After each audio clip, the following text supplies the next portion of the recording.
I'm saying it again this morning, build bridges. It's great to recognize that we don't have to build walls and keep ourselves separated from others, but that we can build bridges. And so it's my conviction for my own life is that I want to be a bridge builder. I want to build bridges to my God. I want to build bridges to other people. I want to build bridges to the people who are significant in my life. And I want to build bridges to my own self so that I really know who I am. And so that's what life is really truly about, is doing this, building bridges, not walls, so that we can be who we really wanted to be. And one of the things that I learned was a story that I heard about an Arab father who was dying, and he had 3 sons. So he called his executor in, and he told the executor that he wanted to divide the estate among the 3 boys in this way. Half of the estate would go to his oldest son, a third of the estate would go to his middle son, and a ninth of the estate would go to his youngest son.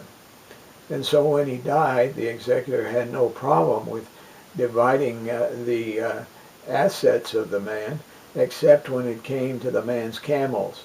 And the man had 17 camels that he wanted to give to his sons.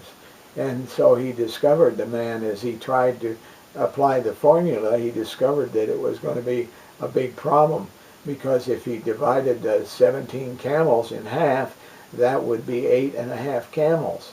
And that if he divided it into thirds, that would be 5 and basically I think 2/3 camels.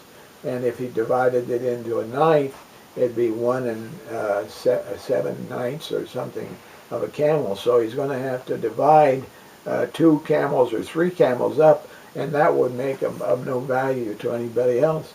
And he was nonplussed with his problem. He didn't know how to get out of it. And so he was talking to one of his mentors about the problem, how he had these 17 camels and he had this formula that he had to divide them against. And the man there said, "Hey, I'll give you a camel that you can use to help divide the group." And so the guy said, "Okay." So he took the camel, and now he had 18 camels. So then when he applied the formula, he discovered that if he applied the formula 18 camels, 9 camels went to the oldest son, and if he applied a third of the camels, there were 18 of them, 6 of them would go to the middle son, and if he applied the 18 to a ninth, 2 of the camels would go to his youngest son. And so when he added up the camels, he discovered that there were 17 camels.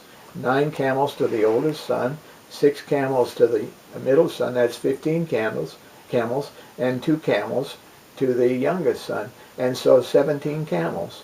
And so he was able to divide the camels according to what the formula that his the father wanted to do.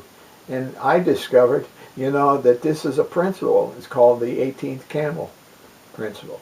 That principle is that when you find yourself up against life and you got a problem, that you'll discover that if you'll be willing to put all of your camels on the ground, that the universe will have a way of providing that 18th camel, that little bit extra that you need so that the formula that you have for running your life works out. That's an amazing idea. Now, don't get wrapped up in the math like some of my friends have when I've told them this story, but realize the truth behind it, that if we have a certain amount of life to give, we can be assured that if we give it fully, that the universe will add to it, and there will always be an 18th camel when we need it. What a wonderful idea. Hope you apply it to your life today. God bless you.